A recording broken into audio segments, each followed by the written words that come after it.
Mutton லங்ஸை வந்து செய்யலாம், வீட்டிலேயே செய்யலாம். ஆனால் இது எனக்கு எப்படி செய்யணும் கூட தெரியாது. எங்கள் அண்ணி செஞ்சு கொடுக்கும், நான் சாப்பிட்டு உட்காந்துட்டு இருப்பேன்னா. ஆனால் இது நான் செஞ்சதே கிடையாது. எல்லாம் சொன்னாங்க இந்த லங்ஸு சாப்பிட்டா வாங்கி அதை செஞ்சோம்னா ஒரு மாதிரி சவுன்னு இருக்கும், அதில் டேஸ்ட் இருக்காது, உப்பு இருக்காதுன்னு. ஆனால் எங்கள் அண்ணி செஞ்சால் நல்லா தான் இருக்கும். சரி அது வாங்கி செய்தேன், நம்மளும் வாங்கி செய்யலாமேன்னு சொல்லிட்டு ஒரு நற்பா டைப் மாதிரி இருக்கலாம். இல்லை தண்ணி ஊற்றி குலுக்கி ஊற்றுனா அது பாட்டில் நிறையா வந்துகிட்டே இருக்கும், சோப்பு நுர மாதிரி.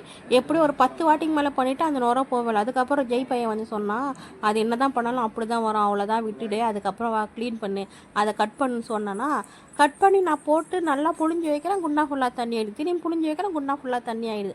அதுக்கப்புறம் அவன் வந்தாலும் ஒரு தூத்திரத்தை சொல்லி கொடுத்தான், இந்த மாதிரி வந்து அமுக்கி புழிஞ்சின்னா தண்ணிலாம் போயிடும்னு சொல்லிட்டு. அப்படி புழிஞ்சுமே அதை எடுத்து வச்சுட்டு இந்த இது வதக்கிலாம் பார்க்கும்போது ஒரு குண்டா ஃபுல்லாக தண்ணி இருந்தது. திரும்பவும் அதை வடிகட்டி போட்டு கலரு நான் பாட்டு கடனே இருக்கேன்.